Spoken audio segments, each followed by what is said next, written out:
Welcome back. I'm Uday Pratap Singh. You're joining us on NewsX. Rajasthan Chief Minister Bhajanlal Sharma has on Saturday inaugurated the revamped Terminal 1 of Jaipur International Airport, reopening the terminus for passengers after almost 11 years. The new terminal building, which is located in Sanganer, was the original Jaipur airport before operations shifted to Terminal 2. Adani Airport Holdings Limited, which manages the Jaipur airport, has now readied the building for international air traffic. Terminal 1 is a confluence of development and heritage. Here, 10 immigration counters have been set up in the departure area and 14 in the arrival area. There will also be 10 check-in counters. Apart from this, passengers will get facilities like duty-free outlet, medical room, 24-hour ambulance service and a lounge. After inaugurating the terminal, the Chief Minister said Jaipur International Airport is playing an important role in the developmental journey of Rajasthan. The Chief Minister also stated that the current passenger capacity of Jaipur Airport is about 65 lakhs, which will increase to 3.80 crores in the coming time. This will create employment opportunities for the youth of the state. Jeet Adani, director of Adani Airports, has stated that the beautiful Pink City is the only international gateway for Rajasthan, a moment of joy and pride for Indian tourism. Mehndi Garg is joining us for more details on this story. Mehndi, this is a big moment for Jaipur and Rajasthan. Give us more details. Well, indeed, Uday, this is a very big development because, the Terminal 1 of Jaipur International Airport has been inaugurated by the Rajasthan Chief Minister Bhajanlal Sharma. And he also, hailed the new terminal as a testament to the state's progress and commitment to modernization also. And, speaking at the event, he also emphasized that the airport expansion symbolizes the state's ongoing strides in infrastructure development and also its ambition to provide world-class facilities for residents and visitors alike. And in this event, Jeet Adani, the director of airports at the Adani Group, was also in attendance and, underscoring the group's role in transforming Jaipur's airport into a premier gateway that aligns with international standards. And also the inauguration of Terminal 1 marks a significant milestone in Rajasthan's journey towards enhanced connectivity and economic growth. And also, Jeet Adani has also posted on his X platform that how it is a moment of joy and pride to inaugurate and also reopen the international terminal at Jaipur Airport. And also, the beautiful Pink City is the only international gateway for Rajasthan right now and a flag bearer for Indian tourism. And not only this, Uday, the Chief Minister Bhajanlal Sharma also mentioned that how this inauguration is a symbol of progress in the development of the state, and this is the first international terminal. Yes, Mehndi, thank you for joining us with those updates. Officials have confirmed that there have been fresh gun battles and bomb blasts that broke out in two separate locations of Manipur. The report states that the incident occurred in Koutruk, Imphal West District and Tronglaobi, Bishnupur District. Well, police in Imphal West believe that militants initiated the attacks at around 7 p.m. at Koutruk Ching Leikai village, which falls under the Lamshang police station. Utilizing advanced firearms and explosives, state forces in the vicinity reportedly responded, leading to a fierce change of gunfire. Also, this comes after an unusual escalation in Manipur, where 3 militants from the valley-based outfits died in clashes with Myanmar's rebel militant group along the Indo-Myanmar border. The question then that arises is what action is now needed to reduce violence in the region to zero. Major General Gigi Dwivedi, Strategic Affairs Analyst, is joining us live. Major General Sudhakarji, Defence Expert, is also with us live. Suhas Chakma, Director Right and Risk Analysis Group, is joining us live as well. RVS Mani, former Under Secretary, joins us live on the broadcast as well. Major General Dwivedi, let me begin with you first. What do you make of this fresh surge in violence in Manipur? Well, Uday, we have been discussing Manipur for last about year and a half, and the problem remain the same, and there have been no solution that in real sense have been found. Now the issue is that for last 1.5 years, the Manipur problem has been allowed to deteriorate day by day, and the situation today is that both the sides, whether it's Maitis or Kukis, they are well armed, and they are also the front faces of these militant groups like PLA, UNLF, Kuki Liberation Army. Now they are the vanguards and they are the kind of flag bearers of the respective communities. What is exactly being done on the ground is only managing the situation. After all, what armed forces, security forces, they can only manage the situation. But there is no concrete effort to get the political solution. Second point is structure. There is a dual structure. There is a unified, headquarters which is directly being controlled by the MHA, and the chief minister is running his own show. There is no coordination, and similarly among the security forces, there is no coordination. And now there is a Myanmar angle because the cookies, militants, and these groups have a lot of give and take across the Myanmar border. If I give the correct assessment and the solution, the assessment is that until you disarm these militant groups, there will be gunfights because so far only very small portion of arms have been recovered, and that also is recovered from the volunteers, not from these militant groups. Secondly, until there is a concrete political solution and a roadmap, right now there appears to be none. And thirdly, until there is a synergized effort by the security forces to disarm these groups and bring in some kind of normalcy. But today, what is happening is it is just managing the situation. There is an uneasy calm, but as and when there is an opportunity either side, they take up to the arms and try to cause maximum damage, and also try to grab the situation, especially where the buffer zones that have been created, there are overlaps. So all I can say, Uday, this situation now for last 1.5 years needs a strong political solution. Current dispensation does not enjoy the confidence of the people, and there is a very strong need for political action because the armed forces can only do some kind of groundwork, but they cannot bring the solution. Therefore, we'll keep seeing the incidences over and over again until the Manipur problem is handled in entirety. Uday. All right. Let me, in fact, take that across to Major General Sudhakar ji as well. Major General Sudhakar ji, this is certainly a worrying development. Again, another incident like this being reported from Manipur. What do you make of it? Uday, good evening. Thank you. I fully endorse what General Dwivedi has said, and there is nothing more to add. He deserves to have the last say on the discussion. However, since you have asked me a question, let me give you my perspective. Enough water has flown down the Brahmaputra. We have discussed till the cows came home. And I would say, firstly, my observations are following. Number one, I think the threshold of tolerance had actually got elevated. What I mean is that the same incident taking place immediately after that 9 years of lull or 8 years of lull would have actually drawn a lot of alarm and would have drawn a lot of attention. Perhaps today our tolerance for these kind of incidences has already been taken into the accepted profile. One. Number two, who are the people who are fighting? Do we know the stakeholders? Yes, there is an answer we know. There are cookies, there could be Mai Tai, or either of the referring groups. So is there anything that we can prohibit or stop them to fight? Yes, we can. Has the government taken steps to do that? That I can't say sitting at Jaipur. But going by the sequence of event and also intervening lull period of 4 months. I think last month there was a lull period which terminated suddenly with a violent incident of 3 to 4 months time. So then what is it that we are looking at? Are we looking at peace? Or we are wanting as a nation for the thing to linger on? I think here is the moot question which the nation has to answer.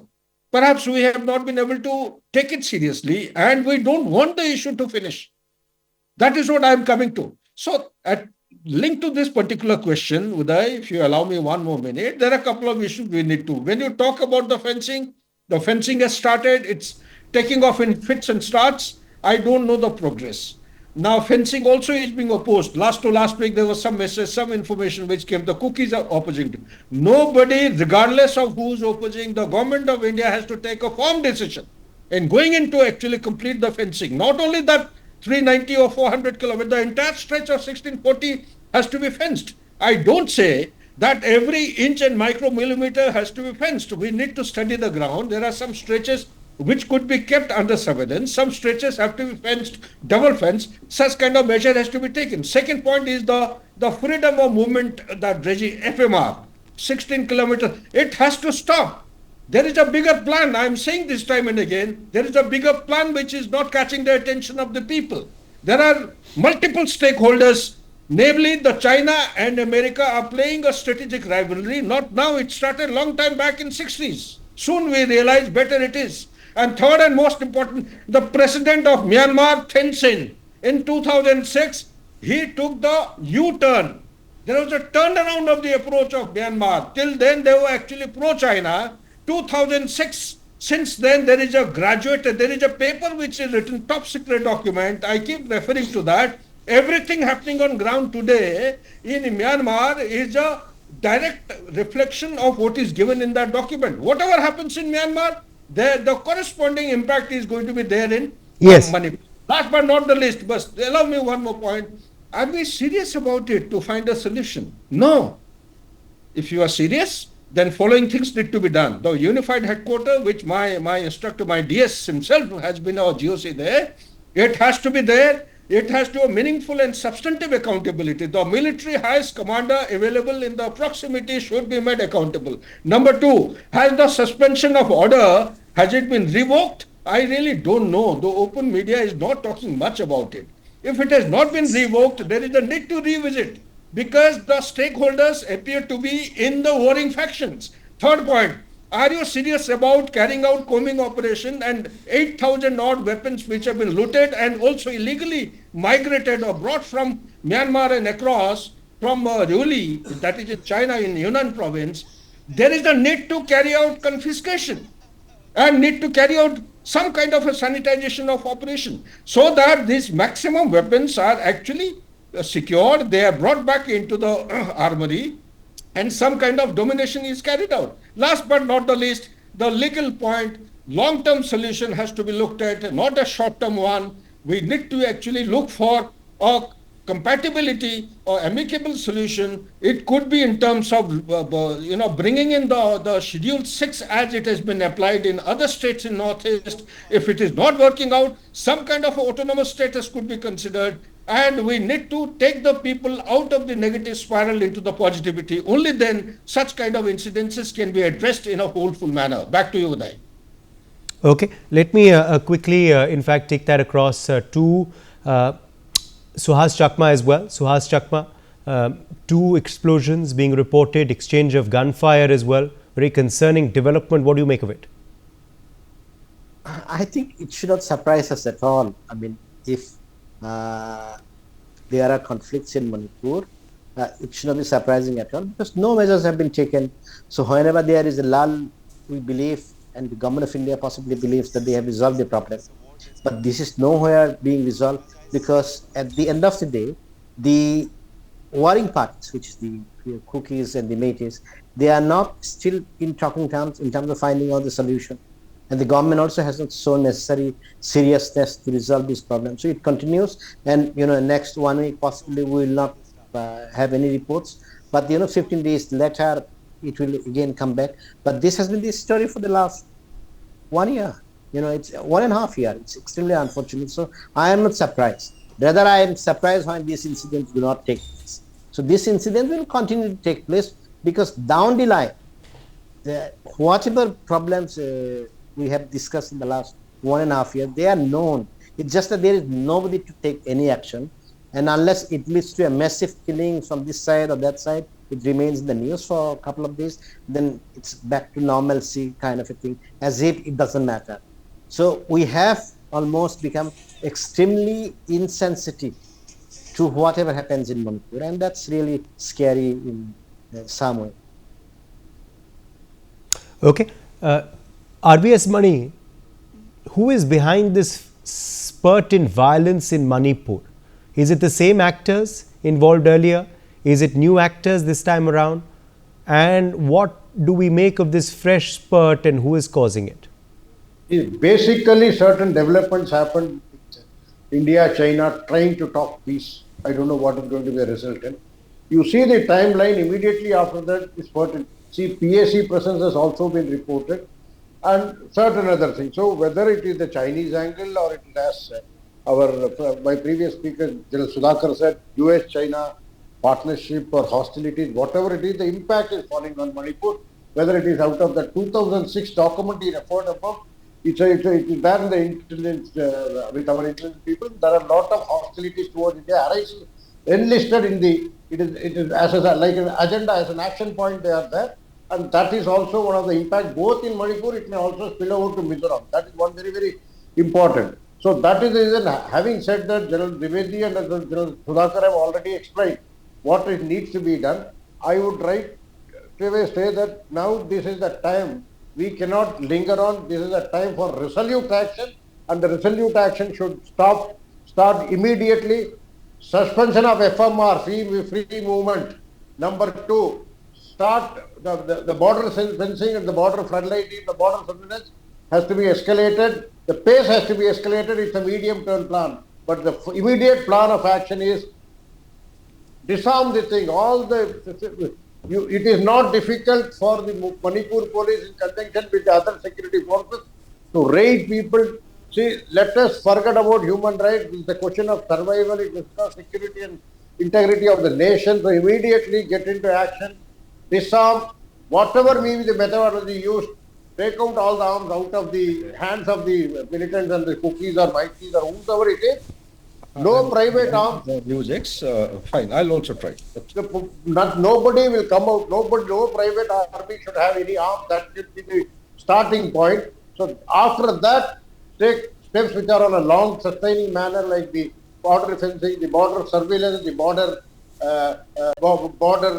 floodlighting and all. These are, as a border management, these are very strategic border management process begin there. So resolute action has to be on a sort of a thing. Immediately establish the unified command. All forces report to the closest, most proximate commander-in-chief, and thereafter they take action in a unified manner, including the Manipur police. Let there not be any politicking over this. This is a matter of integrity of the country, and I only beg to differ with General Sudhakar on one thing. At this stage, there is no need to revisit the statehood status of Manipur or Article 371 section. So please, I'll try to reach by 8 o'clock. Please ensure that there is no issue of this, and let us keep it very simple. Let the statehood continue. If required, if the state government is not able to deliver, think of 356, taking over, president rule for 6 months, do all these things, disarm, unified command, and let the security forces cleanse the entire process of all the militant activity, all ethnic conflict seeding activities, whether it is coming from outside or whether it is internally seeded, and thereafter make a fresh start. That is the way, and it is certainly a matter of importance that the government has to now start a resolute action, no compromise with any terror or militancy or any such anti-national activities. Any group, any ethnic group, whether for political purposes or for other purposes, there shall be no appeasement. These are all the very outline of that. Start it by step, FMR suspension, disarming, throw out all drug, even there is a lot of drug money coming in, throw out all that, flush them out. And thereafter start the second process of border management and all. And thereafter, revisit all the local laws and rules and all that. Revisit, because Manipur has a different culture altogether. As far as I know it, I have visited Manipur. It has a different culture. So I am very surprised that it is getting unrelenting. And incidentally, on the previous occasion when Bina Lakshmi, Nepal and all were there, they were agitating as a human rights issue. Those people are also not there. So it is very easier for you to set up a unified command, call the nearest commander, hand him over the charge and ask him to give him total autonomy. Let the security officers deal for at least 3 to 6 months, because the onset of winter, the hostilities of that, and for 17 or 18 months we have done nothing about it. We are simply taking all first aid mechanism. That should stop. Let us go for a total surgery. That is what I wanted to say.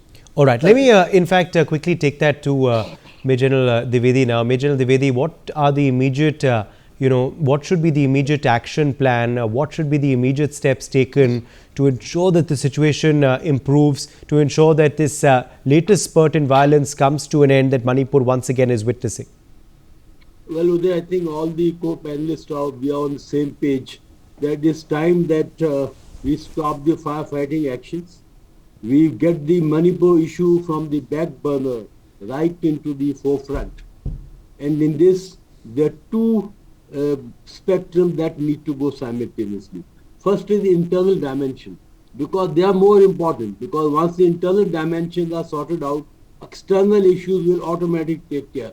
In the internal dimension, first and foremost, we need to change the structure, because today the structure is lopsided and the structure is not delivering because the people are working in cross purpose. So therefore, national interest must override the local political interest, point number one. Secondly, the government must have a very clear blueprint. I think government must step in now, because the local government is not in position to handle the situation. In fact, it is going from bad to worse. Once the center takes over, the first and foremost is to build up trust between the two communities. Today, they are at loggerheads, and simultaneously start disarming the militant groups, because until the people have firearms, they will use them to their own advantage at the opportune moment.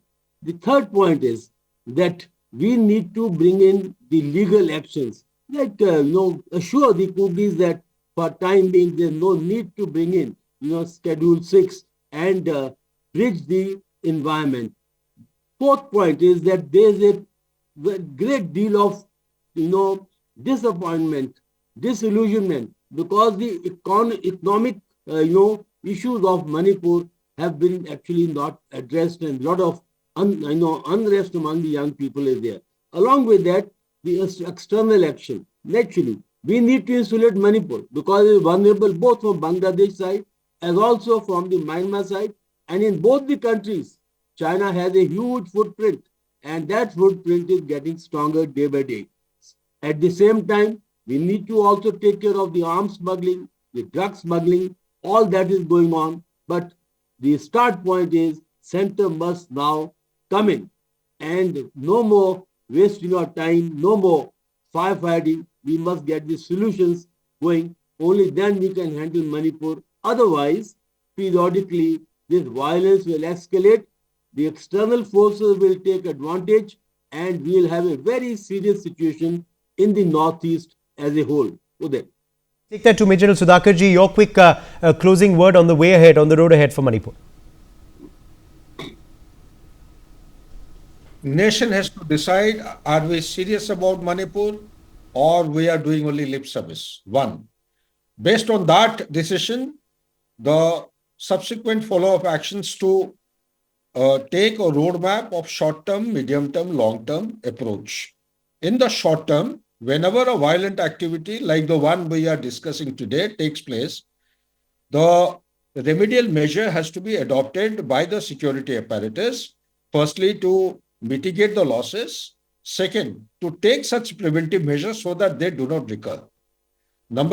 Some part of this point is they need to carry out extensive, cooperative and a kind of a well-coordinated military operation so as to sanitize the affected area, isolate and sanitize, so that the weapons which are moving around freely, they are confiscated or captured, taken back into the armory.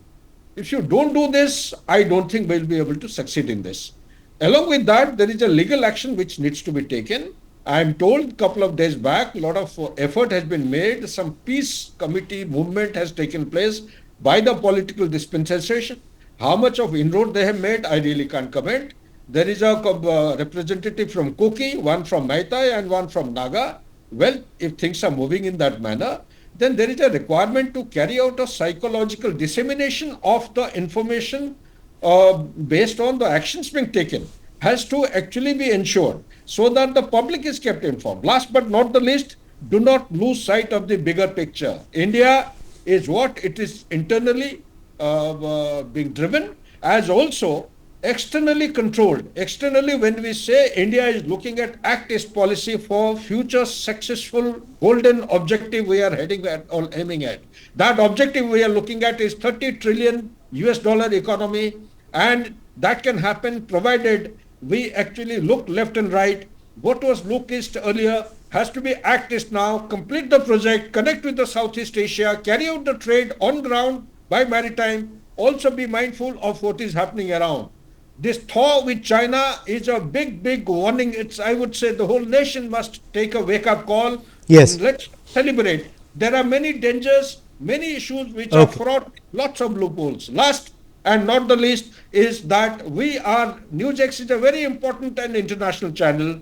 Whenever we discuss, many people Right. take away very substantive. Right. So, Has Chakma, come in here. Your last word. From the beginning, the people of Manipur wanted intervention of the central government. It's not, it's completely different from the earlier position. When the riots started from that day till today, people of Manipur wanted change in the administration. And the central government has refused to do. So it's only when center decides, then all other actions which the previous speakers have spoken can take or can go forward. I think what we lack is the seriousness of the central government. And that's what, everybody is saying, when we will be serious. And I think the last point which I want to mention is that I am not going to the details. See, this border fencing, FMR, FMR is already suspended. Please, let us not forget one particular thing. On the other side of the border, there is no government. Myanmar junta has collapsed in all the provinces, whether Saigon, Chin, or the Rakhine province. So the government doesn't exist for your border fencing or FMR or whatsoever. I think what is important for us to realize is that if the center doesn't act and still, refuses to take decision because of political consideration, electoral political consideration, then we shall pay a very heavy price. And that's, I think, is the most serious issue. And I'm sorry to say that, the center is not taking this, the external dimension very seriously. Maybe there are no elements at this point in time. But please remember, you have a neighborhood where the government will not come to power. For the next 50 years, there possibly will not be any government.